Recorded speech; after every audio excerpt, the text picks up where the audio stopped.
அன்புக்குரிய மாணவ செல்வங்கள் அனைவருக்கும் இனிதான வணக்கங்கள். இக்காணொளியிலே மேல்மாகாண கல்வி திணைக்களத்தினால் தரமைந்து மாணவர்களுக்கு நடத்தப்பட்ட முதலாவது மாதிரி பரீட்சையினுடைய வினாத்தாள் ஒன்றின் முதல் 14 வினாக்களுக்குமான விடைகளையும் விளக்கங்களையும் பார்க்க இருக்கின்றோம். அந்த வகையிலே முதலாவது வினாவை பார்ப்போம். ஒரு தொகுதியில் நீக்கப்பட வேண்டிய பிராணியையும் இதனுடன் சேர்க்கப்பட வேண்டிய பிராணியையும் முறையே தெரிவு செய்க. தரப்பட்ட ஒரு தொகுதியை அவதானித்துக் கொள்ளுங்கள். 4 பிராணிகள் காணப்படுகின்றன. பல்லி, தேனி, எலி, வீட்டு ஈ 4 பிராணிகள் காணப்படுகின்றன. இந்த 4 பிராணிகளையே நாங்கள் ஒன்றை நீக்க வேண்டும், அதே நேரம் இன்னொன்று சேர்க்க வேண்டும். ஆகவே விடையினை அவதானித்துத்தான் நாங்கள் சேர்க்க வேண்டிய பிராணியை தெரிவு செய்ய வேண்டியதாக இருக்கும். ஆனால் நீக்க வேண்டிய பிராணியை நாங்கள் அவதானிக்கக்கூடியதாக இருக்கும் இலகுவாக. எவ்வாறெனில் தரப்பட்ட 4 பிராணிகளிலே கால்களின் அடிப்படையிலே நாங்கள் ஒரு பிராணியை நீக்க முடியாது. ஏனெனில் 2 பிராணிகள் 4 கால்களுடையவையாகவும் 2 பிராணிகள் 6 கால்களுடையவையாகவும் காணப்படுகின்றன. ஆகவே இந்த இடத்திலே நாங்கள் கால்களின் அடிப்படையிலே நீக்குவது எங்களுக்கு பொருத்தமற்றதாக இருக்கும். அதே நேரம் வேறொரு இயல்பிலே, அதாவது வீட்டில் இயற்கையாக காணப்படும் பிராணிகள் என்கின்ற வகையிலே 3 பிராணிகளை இங்கே ஒன்று சேர்க்கக்கூடியதாக இருக்கும். அவ்வாறு ஒன்று சேர்க்கின்ற போது பல்லி, வீட்டு ஈ மற்றும் எலி இந்த 3 பிராணிகளும் ஒன்று சேரும். வீட்டிலே இயற்கையாக காணப்படுகின்ற பிராணிகள். எனவே நீக்க வேண்டிய பிராணி தேனியாக இருக்கும்.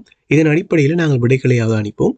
அவ்வாறு பார்க்கின்ற போது 3வது விடையிலே நீக்கப்படக்கூடிய பிராணியாக தேனி காணப்படுகின்றது. அதே நேரம் சேர்க்கப்படுகின்ற பிராணியாக கரப்பான் பூச்சி காணப்படுகின்றது. கரப்பான் பூச்சியானது வீட்டிலே இயற்கையாக காணப்படும், இயற்கையாக இருக்கக்கூடிய, இயற்கையாக நாங்கள் பார்க்கக்கூடிய ஒரு பிராணி, இயற்கையாக வீட்டிலே வசிக்கக்கூடிய ஒரு பிராணியாக கரப்பான் பூச்சி காணப்படுகின்றது. ஆகவே இந்த ஒரு தொகுதி மிகச் சரியான முறையிலே அமைந்து கொள்ளும். ஆகவே இந்த வினாவிற்கான மிகச் சரியான விடையாக 3வது விடையை நாங்கள் தெரிவு செய்து கொள்ளலாம். 2வது வினாவை கவனித்துக் கொள்ளுங்கள்.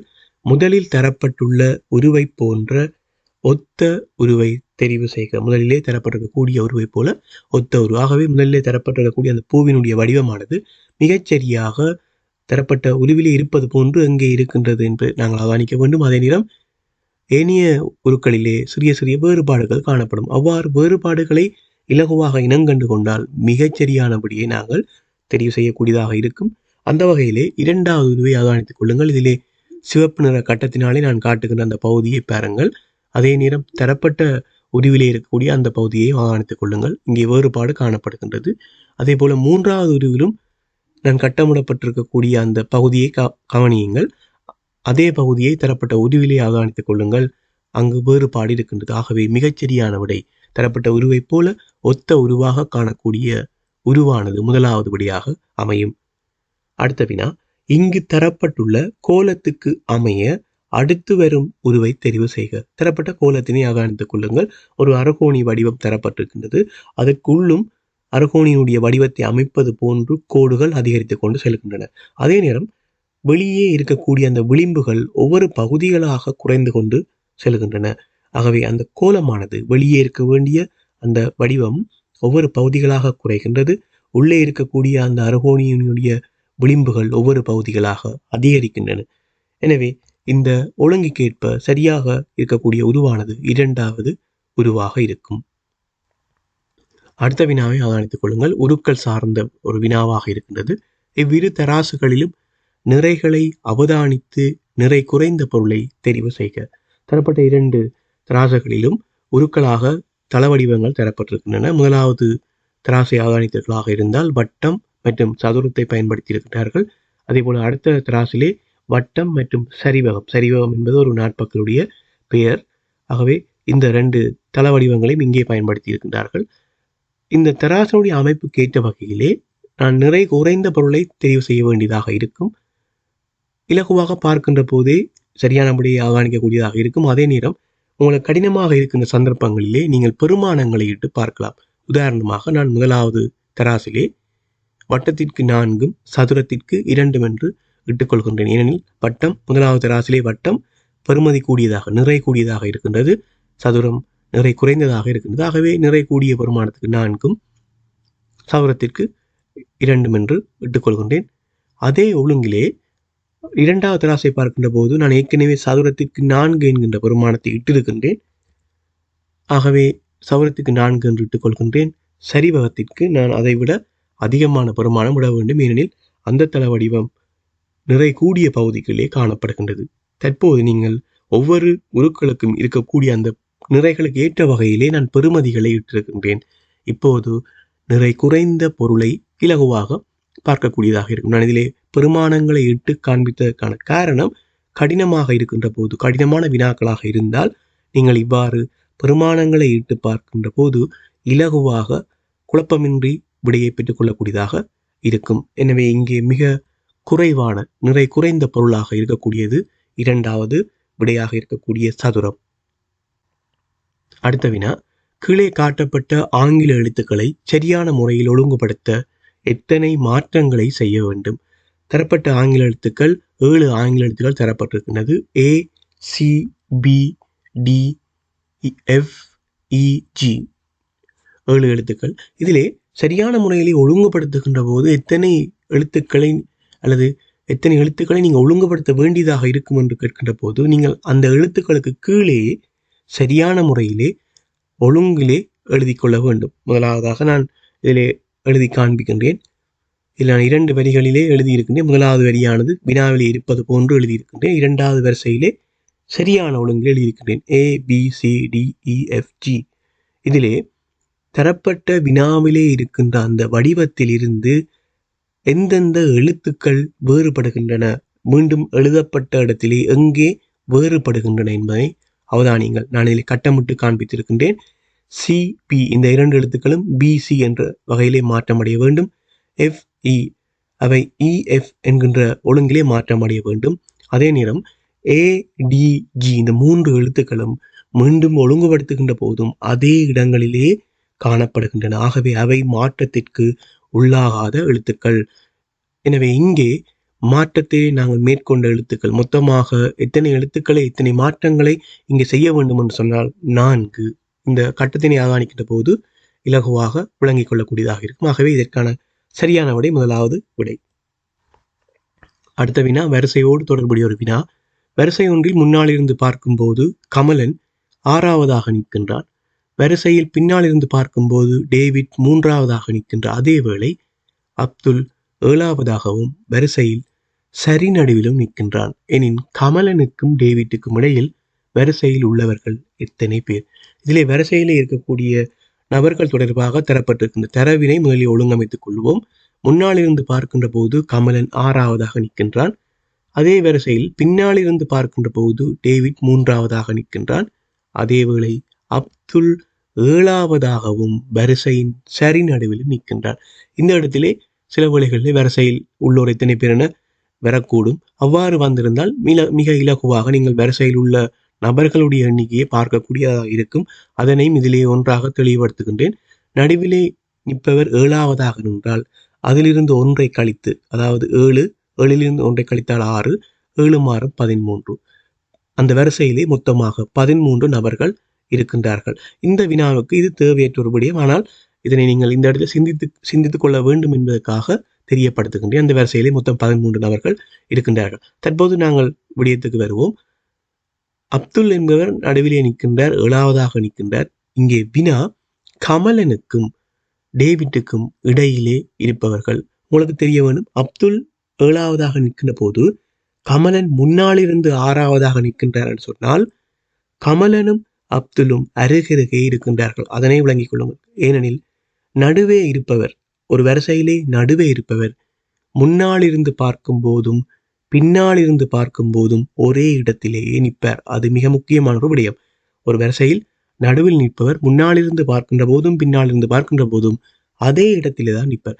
எனவே அப்துல் 7வதாக நிற்கின்ற போது கமலன் முன்னாலிருந்து 6வதாக நின்றால் கமலனும் அப்துலும் அருகருகே நிற்கின்றார்கள். இந்த விடயத்தையும் அவதானித்துக் கொள்ளுங்கள். தற்போது டேவிட் பின்னாலிருந்து 3வது என்கின்ற போது டேவிட்டை கடந்து 4வது நபர், 5வது நபர், 6வது நபர் என்கின்ற வகையிலே ஒவ்வொரு நபர்கள் இருக்க போகின்றார்கள்.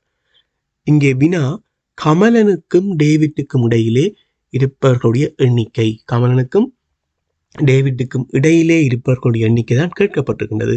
நீங்கள் இந்த படத்தை இலகுவாக படத்தை பார்க்கின்ற போது மிக இலகுவாக விளங்கிக் கொள்வீர்கள். கமலனுக்கும் டேவிட்டுக்கும் இடையே இருக்கக்கூடிய நபர்கள் மொத்தமாக 4 நபர்கள். அந்த 4 நபர்களுக்கு நான் இலக்கம் விட்டிருக்கின்றேன். அதே நேரம் அப்துலும் இதுக்குள்ளே உள்ளடங்குவார். ஏனெனில் கமலனுக்கு அடுத்ததாக அருகிலே தான் அப்துல் இருக்கின்றார். ஆகவே டேவிட்டுக்கும் கமலனுக்கும் இடையே 4 நபர்கள் நிற்கின்றார்கள். இந்த படத்தினை அவதானித்து மேலும் கூடிய விளக்கத்தை பெற்றுக்கொள்ளுங்கள். குறித்த ஒரு ஒழுங்கில் எண்கள் வைக்கப்பட்டுள்ளன எனின் ABC ஆகிய இடங்களுக்கு வர வேண்டிய எண்களை முறையே காட்டும் விடை யாது? இந்த ஒழுங்கமைப்பிலே வரக்கூடிய வினாக்கள் வந்தால் முதலிலே நீங்கள் பார்க்க வேண்டிய விடயம், இந்த இலக்கங்கள் இங்கே எழுதப்பட்டிருக்கக்கூடிய எண்களுக்கிடையிலே ஏதாவது ஒரு ஒழுங்கு இருக்கின்றதா? சில வழிகளில் நீங்கள் அவதானித்திருப்பீர்கள், நிரலாகவோ நிறையாகவோ ஒரு ஒழுங்கிலே எண்கள் எழுதப்பட்டிருக்கும். அந்த ஒழுங்கினை அவதானித்து விடையை பார்க்கக்கூடியதாக இருக்கும். ஆனால் இங்கே நீங்கள் அவதானித்தீர்களாக இருந்தால் இலக்கங்கள் அவ்வாறாக ஒரு ஒழுங்கில் எழுதப்படவில்லை. ஏனெனில் எந்த ஒரு ஒழுங்கமைப்புமே அற்ற வகையிலே இலக்கங்கள் காணப்படுகின்றன. சில வழிகளில் ஒரே எண் மீண்டும் இடம்பெறக்கூடியதாகவும் இங்கே இருக்கின்றது. ஆகவே அடுத்ததாக நீங்கள் பார்க்க வேண்டியது கூட்டுத்தொகை. கூட்டுத்தொகை என்று நான் குறிப்பிடுகிறது, இலக்கங்கள் எழுதப்பட்டிருக்கக்கூடிய அந்த ஒழுங்குமுறையிலே நிரலாகவோ நிறையாகவோ இருக்கக்கூடிய கூட்டுத்தொகைக்குள் ஏதாவது ஒழுங்குகள் காணப்படுகின்றதா என்று பார்க்க வேண்டும். உதாரணமாக முதலாவது நிரலை எடுத்து பாருங்கள். 2, 3, 4 என்கின்ற வகையிலே இலக்கங்கள் எழுதப்பட்டிருக்கின்ற அவருடைய கூட்டுத்தொகையாக 9 காணப்படுகின்றது. அதே நேரம் 4வது நிரல் 8, 12, 16 8, 12, 16 இவற்றினை நீங்கள் கூட்டி பார்க்கின்ற போது 36 கிடைக்கின்றது. முதலாவதிலே 9, இறுதியிலே 36. ஆகவே நான் 9 பெருக்கங்களாக இந்த தொடரை எடுத்துக்கொள்கின்றேன். இந்த இலக்கங்களுக்கு இருக்கக்கூடிய இந்த கூட்டுத்தொகையினுடைய ஒழுங்கை 9 பெருக்கங்களாக எடுத்துக்கொள்கின்றேன். சரியாக இருக்கின்றதா என்று பார்ப்போம். முதலாவதாக 9, அடுத்ததாக 18, அடுத்து 27, அடுத்தது 36. எனவே 2வது இடத்திலே 18 கூட்டுத்தொகை வர வேண்டும். ஏற்கனவே 4 என்கின்ற பெருமானம் அங்கே இருக்கின்றது. மேலே A மற்றும் B காணப்படுகின்றது. 18 வர வேண்டுமாக இருந்தால் A, B இரண்டினுடைய கூட்டுத்தொகை 14 இருக்க வேண்டும். அந்த வகையிலே விடையை அவதானித்தர்களாக இருந்தால் 3வது விடையிலே அவ்வாறாக இருக்கின்றது. 8, 6 AB இந்த இரண்டினுடைய பெருமானங்கள் அங்கே 8, 6 என தரப்பட்டிருக்கின்றது. ஆகவே 14 காட்டுகின்றது. C பெருமானம் சரியாக இருக்கின்றதா என்று பார்ப்போம். 3வது விடையிலே C பெருமானம் 6 என தரப்பட்டிருக்கின்றது. 12, 9, 6 12, 9, 6 கூட்டுகின்ற போது 27 வருகின்றது. எனவே நாங்கள் எடுத்துக்கொண்ட இந்த ஒழுங்குமுறை மிகச் சரியானது. நிரலாக கூட்டுத்தொகைகள் 9 பெருக்கங்களாக செல்கின்றன. இந்த ஒழுங்கிலே இந்த வினாவுக்கான விடையினை கண்டுபிடிக்கக்கூடியதாக இருக்கின்றது. அடுத்த வினா, விக்கியின் தந்தை வினுஜனின் மகன் ஆவர். ஆகவே விக்கிக்கும் வினுஜனுக்கும் இடையிலான உறவுமுறை. மிக இலகுவான ஒரு வினா. விக்கியினுடைய தந்தை வினுஜனுடைய மகன் என்கின்ற போது விக்கிக்கும் வினுஜனுக்கும் இடையிலே பாட்டன் பேரன் என்கின்ற உறவுமுறை காணப்படும். அடுத்த வினா, குறித்த ஒரு ஆண்டில் தொடர்ச்சியாக 4 மாதங்களின் நாட்களின் எண்ணிக்கையை கூட்டும் போது கூட்டுத்தொகை 123 ஆக வருமாயின் அந்நான்கு மாதங்களும் எவை? இதிலே 4 மாதங்களுடைய கூட்டுத்தொகை 123 ஆக இருக்கின்றது என்கின்ற போது நிச்சயமாக அந்த 4 மாதங்களும் 30 அல்லது 31 நாட்களை கொண்டதாக இருக்க வேண்டும். 28 29 அங்கே வர முடியாது 4 மாதங்களாக இருந்தால். ஆகவே முதலாவது விடை பொருத்தமற்றதாக இருக்கும். 2வது விடையிலே இருக்கக்கூடிய மாதங்களை கூட்டி பார்ப்போம். மே 31, ஜூன் 30, ஜூலை 31, ஆகஸ்ட் 31 கூட்டுகின்ற போது 123 வருகின்றது. ஆகவே மிகச்சரியான விடை 2வது விடை. அடுத்த வினாக்களை அவதானித்துக் கொள்ளுங்கள். தரவுகளை அவதானித்து நாங்கள் விடையை பெற்றுக்கொள்ள வேண்டியதாக இருக்கின்றது. தரவுகளை அவதானியுங்கள். மாம்பழத்தின் விலையும் ஆப்பிள் பழத்தின் விலை கூட்டுத்தொகை, 2 பழங்களுடைய விலைகளுடைய கூட்டுத்தொகை 105 ரூபாய். ஆப்பிள் பழத்தின் விலையிலிருந்து மாம்பழத்தின் விலையை கழிக்கின்ற போது 35 ரூபாய். அதாவது 2 பழங்களுடைய விலைகளுக்கும் இடையிலான வித்தியாசம். அதே நேரம் இந்த இடத்திலே 2 பழங்களிலும் ஆப்பிள் பழம் விலை கூடியது, மாம்பழம் விலை குறைந்தது என்பதை நாங்கள் புரிந்து கொள்ளக்கூடியதாக இருக்கும். ஏனெனில் ஆப்பிள் பழத்தினுடைய விலையில் இருந்துதான் மாம்பழத்தினுடைய விலை கழிக்கப்பட்டு வித்தியாசம் பெறப்பட்டிருக்கின்றது. ஆகவே மாம்பழம் விலை குறைந்த பொருள். முதலாவது வினா, மாம்பழம் ஒன்றின் விலை யாது? இந்த 2 பழங்களிலும் மாம்பழத்தினுடைய விலை கேட்கப்பட்டிருக்கின்றது. விலை குறைந்த பொருளுடைய விலைதான் இங்கே கேட்கப்பட்டிருக்கின்றது. இது சார்ந்த இவ்வகையான வினாக்கள் நான் ஏராளமான வினாக்களை யூடியூப் தளத்திலே பதிவேற்றி இருக்கின்றேன். நீங்கள் நிச்சயமாக பார்த்திருப்பீர்கள். ஆகவே இது இலகுவாக இருக்கும். நேரடியாக எவ்வாறு நாங்கள் இந்த மாம்பழத்தினுடைய விலையை காண்பது, எவ்வாறு காண்பதுன்னு சொன்னால், இரண்டினதும் கூட்டுத்தொகை தரப்பட்டிருக்கின்றது 105 ரூபாய். 2 பொருட்களுடைய வித்தியாசம் 35 ரூபாய் இருக்கின்றது. கூட்டுத்தொகையில் இருந்து வித்தியாசத்தை கழித்துக் கொள்ள வேண்டும். முதலாவது செயல்முறை. 2 பொருட்களுடைய விலைகளுடைய கூட்டுத்தொகையில் இருந்து 2 பொருட்களுடைய வித்தியாச விலை கழித்துக் கொள்ள வேண்டும். அதே நேரம் மிக முக்கியமான விடயம், இந்த 2ம் ஒரே பொருட்கள் தான். வேறுபட்ட பொருட்களாக இருந்தால் இவ்வாறு நாங்கள் செய்ய முடியாது. உதாரணமாக இங்கே மாம்பழம், ஆப்பிள் பழம், அதே நேரம் ஆப்பிள் பழம், தோடம்பழம் என்ற வகையில் வேறு பொருள் இங்கே கழிக்கப்பட்டிருந்தால் இந்த செயல்முறையை நாங்கள் கையாள முடியாது. இங்கே 2ம் ஒரே பொருட்களாகவே இருக்கின்றன. ஆகவே இந்த செயல்முறையை நான் கையாளுகின்றேன். 105 35 கழிக்கின்றேன். 70 ரூபாய். 70-னை 2ஆலே வகுத்துக் கொள்ள வேண்டும். 2ஆல் வகுக்கின்ற போது நேரடியாக எங்களுக்கு மாம்பழத்தினுடைய விலை, அதாவது 2 பொருட்களிலும் விலை குறைந்த பொருளுடைய விலை எங்களுக்கு கிடைக்கும். எனவே மாம்பழம் 35 ரூபாய். இந்த தரவுக்கேற்ப அடுத்த விடையாக வரக்கூடிய 2வது வினாவை ஆகாரங்கள். இந்த தரவு 3 மாம்பழங்கள் ஒரு ஆப்பிள் பழத்தினுடைய விலை. இதிலே முதலாவது தரவின்படி ஆப்பிள் பழம், மாம்பழம் 2ம் 105 ரூபாயாக இருந்தால் நான் 105 ஆப்பிள் பழத்தினுடைய விலையை கழித்து 105 மாம்பழத்தினுடைய விலை, மன்னிக்கவும், 105 மாம்பழத்தினுடைய விலையை கழித்து ஆப்பிள் பழத்தினுடைய விலையை எடுத்துக்கொள்கின்றேன். ஆப்பிள் பழம் 70 ரூபாய். ஆப்பிள் பழம் 70 ரூபாய். இப்போ தற்போது 2 பழங்களுடைய விலைகளும் எங்களுக்கு தெரியும். ஆப்பிள் பழம் 70 ரூபாய், மாம்பழம் 35 ரூபாய். இந்த விலைகளுக்கு ஏற்ற வகையிலே நாங்கள் விடையை பார்ப்போம். 3 மாம்பழங்கள் என்கின்ற போது 35-ஐ 3ஆலே பெருக்கிக் கொள்ள வேண்டும். 105. ஏற்கனவே ஆப்பிள் பழத்தினுடைய விலை எங்களுக்கு தெரியும் 70 ரூபாய். 2னையும் சேர்க்கின்ற போது 175 ரூபாய். 175 ரூபாய். இது பொருட்களுடைய விலைகள் தொடர்பாக இருக்கக்கூடிய ஒரு அடிப்படையான வினா. நான் ஏற்கனவே குறிப்பிட்டது போல இது சார்ந்த ஏராளமான வினாக்களை நான் பதிவேற்றியிருக்கின்றேன். கூடுதலான விளக்கம் தேவையாக இருந்தால் நீங்கள் பார்த்துக் கொள்ளலாம். அடுத்த வினாவை ஆதானித்துக் கொள்ளுங்கள். 20ஆம் நூற்றாண்டு 8ஆம் தசாப்தம். இதற்குரிய ஆண்டு எது? நூற்றாண்டு தசாப்தம் தொடர்பாக ஏராளமான விடயங்களை கற்றிருப்பீர்கள். இலகுவான ஒரு விடயம். ஆண்டுகளை 2 பகுதிகளாக பிரிக்க வேண்டும். 1984 இது முதலாவது விடை. ஆகவே 2 பகுதிகளாக நான் பிரித்துக் கொள்கின்றேன். 1984. இதிலே 19ஓடு ஒன்றை கூட்டி பார்க்க வேண்டும். நூற்றாண்டு கிடைக்கும். 20ஆம் நூற்றாண்டு. 8ஓடு ஒன்றை கூட்ட வேண்டும். 9. 9ஆம் தசாப்தம். இதிலே தசாப்தம் அந்த எண் வரிசையிலே 10ஆம் இடத்துக்குரியதாக இருக்கும். ஒன்றினிடம் இங்கே 4 காணப்படுகின்றது. 10 8 காணப்படுகிறது. 10ஆம் இடம், அந்த 10 தான் தசாப்தத்துக்குரிய ஆண்டை நாங்கள் இனங்காண்பதற்கு எங்களுக்கு உதவும். ஆகவே முதலாவது ஆண்டு 1984 என்று நான் பிரித்திருக்கின்றேன். 19ஓடு ஒன்றை கூட்டுகின்றேன் 20, 8ஓடு ஒன்றை கூட்டுகின்றேன் 9. எனவே முதலாவது ஆண்டு, முதல் தரப்பட்ட ஆண்டு 20ஆம் நூற்றாண்டு 9ஆம் தசாப்தம். எனவே இந்த விடை பொருத்தமற்றது. அடுத்த ஆண்டை பார்ப்போம். 1972 என்ற வகையிலே பிரித்துக் கொள்கின்றேன். 19ஓடு ஒன்றை கூட்டுகின்றேன் 20, 7ஓடு ஒன்றை கூட்டுகின்றேன் 8. ஆகவே 20ஆம் நூற்றாண்டு 8ஆம் தசாப்தம் சரியாக இருக்கின்றது. கேட்கப்பட்ட வினாவை கேட்ட வகையிலே 2வது விடை சரியாக இருக்கின்றது. அதே நேரம் 3வது விடையை ஆதானித்துக் கொள்ளுங்கள். அங்கே இறுதி இலக்கம் 0 இருக்கின்றது. இறுதி இலக்கம் 0 இருக்கின்ற போது நாங்கள் ஏற்கனவே 2 ஆண்டுகளுக்கும் செய்தது போன்று இங்கே செய்ய முடியாது.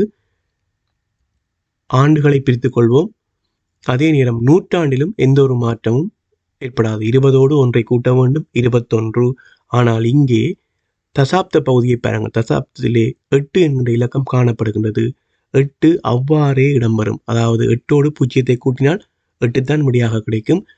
இறுதி இலக்கம் 0 இருந்தால் 10 இடத்திலே இருக்கக்கூடிய அந்த இலக்கம்தான் தசாப்தமாக இருக்கும். ஞாபகத்திலே வைத்துக் கொள்ளுங்கள். இறுதி இலக்கம் 0 இருந்தால் 10ஆம் இடத்து இலக்கம் தான் அந்த ஆண்டினுடைய, அந்த ஆண்டிலே கேட்கப்படுகின்ற தசாப்தத்துக்குரியதாக இருக்கும். உதாரணமாக 2080ஆம் ஆண்டு தரப்பட்டிருக்கின்றது. இது 21ஆம் நூற்றாண்டின் 8ஆம் தசாப்தத்துக்குரிய ஆண்டாக அமையும். இவை சார்ந்து மேலதிகமான விளக்கம் தேவையாக இருந்தால் என்னுடைய காணொளிகளை நீங்கள் பார்வையிடலாம். நூற்றாண்டு தசாப்தம் தொடர்பாக முழுமையான விடயங்களை பதிவேற்றி இருக்கின்றேன். ஆகவே இந்த வினாவிற்கு மிகச் சரியான விடை இரண்டாவது விடை. அடுத்த வினா, குறித்த ஒரு செயற்பாட்டை செய்வதற்காக 9 மாணவர்களை ஆசிரியர் 2 குழுக்களாக பிரிக்க முடிவு செய்தார். ஒரு குழுவில் குறைந்தது 3 பேர் இருப்பது கட்டாயமாகும் எனின் அம்மாணவர்களை கொண்டு எத்தனை குழுச்சோடிகளை அமைக்க முடியும்? எத்தனை குழுச்சோடிகள், நன்றாக கவனிக்க வேண்டும். எத்தனை குழுச்சோடிகள், சோடிகள் என்று குறிப்பிடுகின்ற போது 2 குழுக்களை குறிக்கும். ஆகவே எத்தனை குழுச்சோடிகள்? தரப்பட்ட வினாவில் இருக்கக்கூடிய மிக முக்கியமான அறிவுறுத்தல், ஒரு குழுவில் குறைந்தது 3 பேர் இருப்பது கட்டாயம். ஆகவே 2 பேர் இருக்க முடியாது, ஒரு நபரும் இருக்க முடியாது. 3 பேர் இருக்கலாம், 4 பேர் இருக்கலாம், 5 பேர் இருக்கலாம், 6 பேர் இருக்கலாம். இந்த வகையிலே எண்ணிக்கை காணப்படலாம். ஆனால் 3 நபர்களுக்கு குறைய முடியாது. ஆகவே இந்த அறிவுறுத்தல் கேட்ட வகையிலே நாங்கள் ஒரு குழுவிலே 3 மாணவர்களை எடுத்துக்கொண்டால் மற்ற குழுவில் 6 மாணவர்கள் இருப்பார்கள். ஒரு குழுவிலே 3 மாணவர்களாக இருந்தால் மற்ற குழுவில் 6 மாணவர்கள். இது ஒரு குழுச்சோடி. ஏனெனில் அங்கே 9 மாணவர்கள் தான் இருக்கின்றார்கள். எனவே இது ஒரு குழுச்சோடி.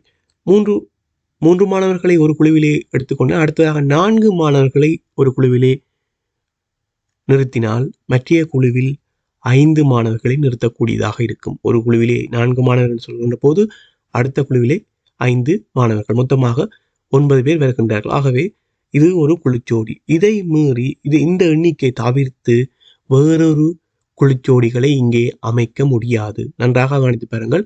ஒரு குழுவிலே 3, இன்னொரு குழுவிலே 4, இன்னொரு குழுவிலே 5, இன்னொரு குழுவிலே 6. இந்த எண்ணிக்கையை தவிர்த்து வேறொரு எண்ணிக்கையிலே குழுக்களை அமைக்க முடியாது. அதே நேரம் இந்த வினாவிலே தனித்து எத்தனை குழுக்கள் என்று கேட்கப்படவில்லை, குழுச்சோடிகள், எத்தனை குழுச்சோடிகளை அமைக்க முடியும். எனவே 2 குழுச்சோடிகளைத்தான் அமைக்க முடியும். முதலாவது குழுச்சோடியிலே 3 மாணவர்களும் 6 மாணவர்களும் என்கின்ற வகையிலே காணப்படும். அடுத்த குழுச்சோடியை பார்த்தால் ஒரு குழுவிலே 4 மாணவர்கள், இன்னொரு குழுவிலே 5 மாணவர்கள். இந்த எண்ணிக்கையை தவிர்த்து வேறொரு எண்ணிக்கையிலே இந்த வினாவின்படி அமைத்துக் கொள்ள முடியாது.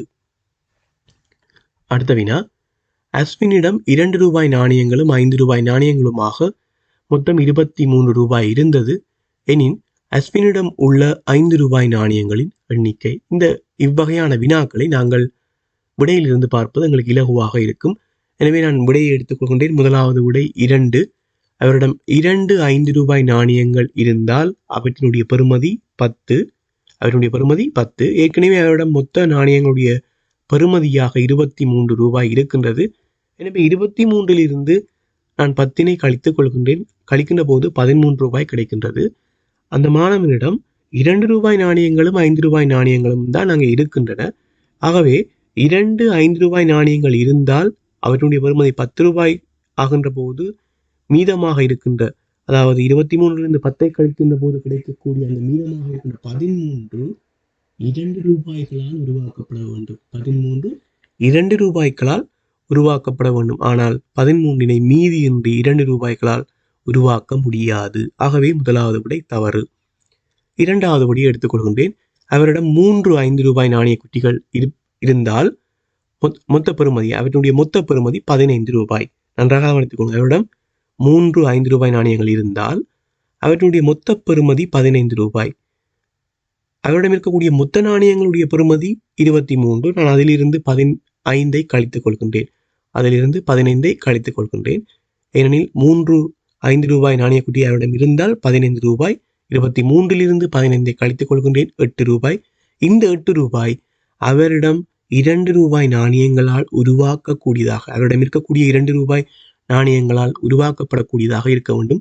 உங்களுக்கு தெரியும், 8 ஒரு இரட்டை எண், 2 மீதியின்றி வகுப்படக்கூடிய எண். ஆகவே 8 ரூபாய் 2 ரூபாய்களால் மீதியின்றி உருவாக்கக்கூடியதாக இருக்கும். எனவே அவரிடம் இருக்கக்கூடிய 5 ரூபாய் நாணயங்கள் 3. ஆகவே மிகச்சரியான விடை இரண்டாவது விடை. அதே நீங்கள் மூன்றாவது விடையையும் பார்க்கலாம். 4 5 ரூபாய் நாணய குட்டிகள் அவரிடம் இருந்தால் அதனுடைய பெறுமதி 20. 23 20 கழிக்கின்றேன். 3 2 ரூபாய் நாணயங்களால் மீதியின்றி 3 ரூபாய் உருவாக்க முடியாது. ஆகவே மிகச்சரியான விடை இரண்டாவது விடை. அவரிடம் 3 5 ரூபாய் நாணயங்கள் இருக்கின்றன. இவ்வகையான வினாக்களை நீங்கள் விடையில் இருந்து செய்வது மிக இலகுவாக இருக்கும். ஆகவே அன்புக்குரிய மாணவ செல்வங்களே, இக்காணொலியிலே முதல் 14 வினாக்களுக்கும் அவற்றுக்கான விடைகளை விளக்கங்களுடன் வழங்கி இருக்கின்றேன். இதிலே இருக்கக்கூடிய மிக முக்கியமான குறிப்புகளை குறிப்பெடுத்து மீண்டும் கற்றுக்கொள்ளுங்கள். மீண்டும் அடுத்த காணொலியிலே அடுத்த ஏனைய வினாக்களோடு சந்திக்கின்றேன். நன்றி.